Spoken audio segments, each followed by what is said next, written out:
Hi, everybody. Sam Kavaris in the Gate Sports Update. Don't forget, with that big Jaguars win against Cincinnati at all your Gate stores today, 94 cents for a 20-ounce Pepsi. Go into any one of your Gate stores and stop in.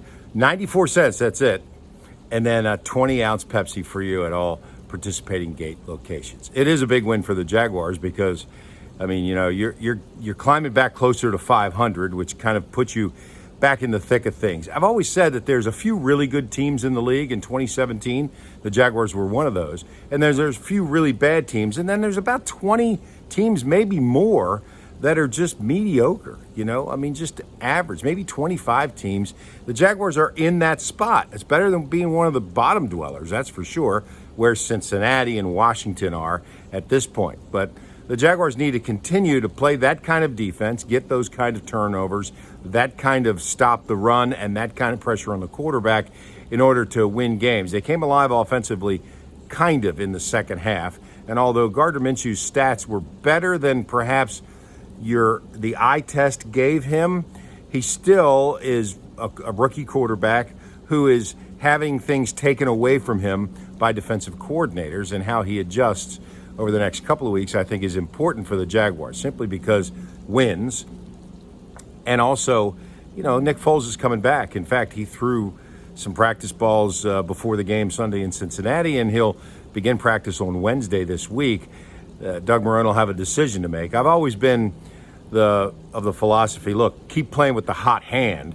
And if Minshew wins, well, either of the next two games, it might be hard to put him on the bench.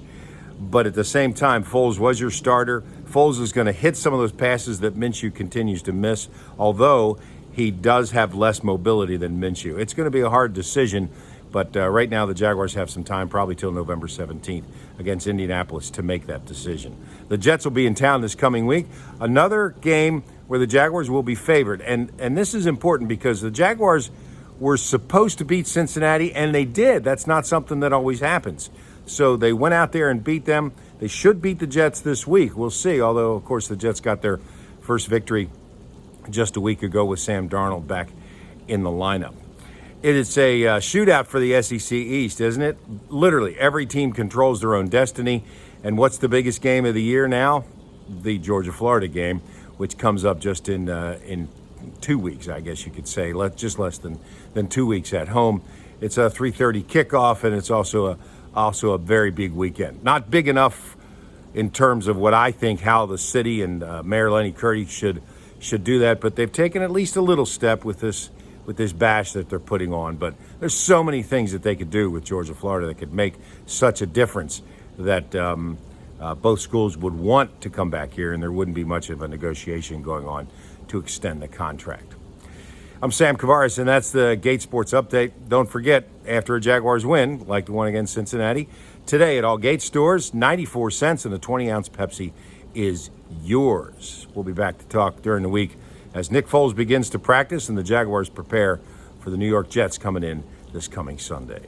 Again, for the Gate Sports Update, I'm Sam Kavaris.